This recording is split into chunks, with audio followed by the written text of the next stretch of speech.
Tudo bem? Hoje nós vamos para uma literatura um pouco diferente. Aqui, ó, o grande arcano, Eliphas Levi.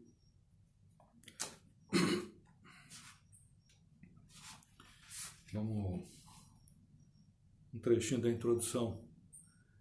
Esta obra é o testamento do autor. É a mais importante e o último dos seus livros sobre a ciência oculta. É de setembro de 1868. Eliphas Levi. Tá? Vamos sortear aqui. Tá aqui. Grande Arcano, Eliphas Levi, página 91.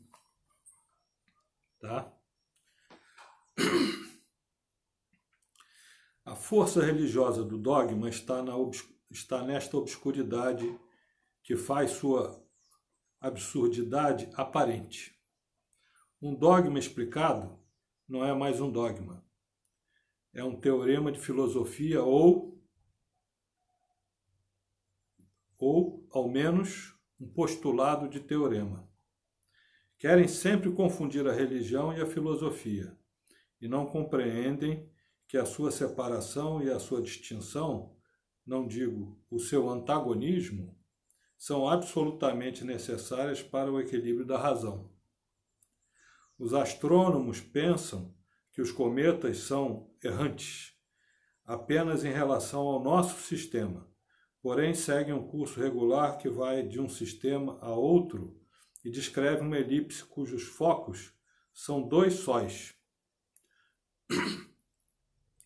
O mesmo acontece com as forças errantes do homem.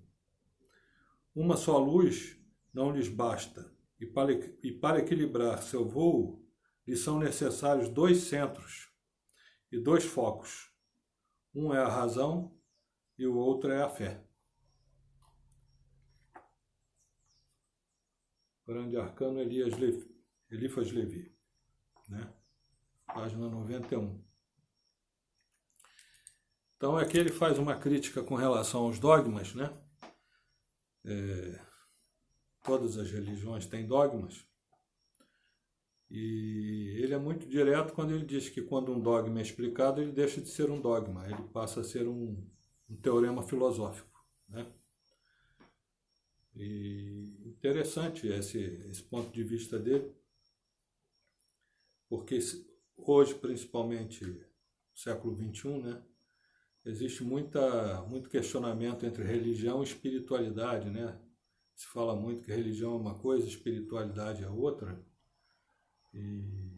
Então, sempre há esse questionamento, sempre houve, né? Esse livro de 1868, né? Deixa eu ver aqui novamente. Então, ele fala, aqui já sinaliza essa dualidade, né? A religião sempre como contraponto de um outro ponto, né?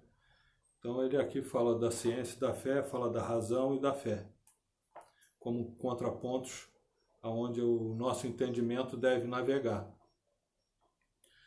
A razão é todo exercício que tenta, de alguma maneira, traduzir para a nossa realidade material elementos que a gente ainda não tem uma percepção profunda. E a razão vai sempre não crescer, ela vai acompanhando o conhecimento que a gente vai desenvolvendo, ou vai incorporando conhecimentos que a gente acredita como verdadeiros, né? São o que ele citou aqui de dogmas, né? Então, se a gente não tem uma explicação, por exemplo, Deus, né? Deus está lá no infinito. Tem pessoas que preferem nem pensar nisso, mas se eu penso, eu já começo a refletir que deve ter uma força originadora de tudo. A partir desse pensamento, dessa força originadora de tudo, eu já começo a intuir que existe uma entidade maior, um ser maior. Não diria que seja um ser, né? Porque eu não tenho essa capacidade, né? Assim como uma criancinha de 2, 3 anos enxerga o pai e a mãe como pessoas que estão ali para lhe ajudar, que estão ali, mas não tem uma percepção da realidade total da existência até material daquelas duas pessoas, né? O que o pai faz, o que a mãe faz. Só vai começar a pensar nisso lá para os 10, 11, 12 anos, quando quer saber a profissão do pai, quer saber a profissão da mãe, ou a profissão de quem cuida dela, ou como é a história da vida dessa pessoa. Aí começa a se interessar pelas questões daquele que ela reconhece como uma pessoa que a ajuda desde que quando ela se entende por gente, né?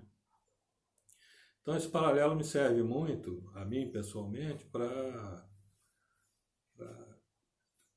não me cobrar demais sobre essas questões de Deus, né? Eu não tenho ainda, né? Talvez, quem sabe um dia, né? A capacidade plena de ter uma percepção quase que total de Deus, né? Mas eu não tenho essa percepção. O que eu posso ter é a fé, né? A percepção da existência dessa força maior e reconhecer que essa força maior é como um pai e uma mãe que querem o meu bem. Só que ele tem uma grande vantagem, né? Porque ele não erra, né? Ele não tem essa dualidade material espiritual, onde a minha consciência está aqui para se desenvolver através de experiências e erros. E ele é muito efetivo, né? Ele também é fantástico porque ele me dá toda a liberdade do mundo para eu acreditar ou não, né? E permite que eu viva no mundo dele, acreditando ou não.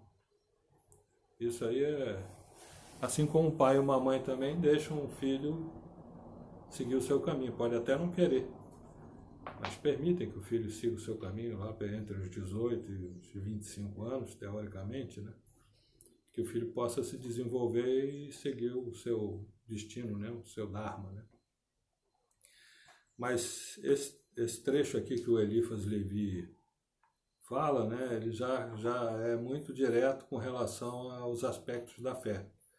Então, quanto mais a razão vai evoluindo dentro dos conceitos teológicos e religiosos, novos conceitos teológicos e religiosos vão surgindo, mas aqueles vão se incorporando à razão.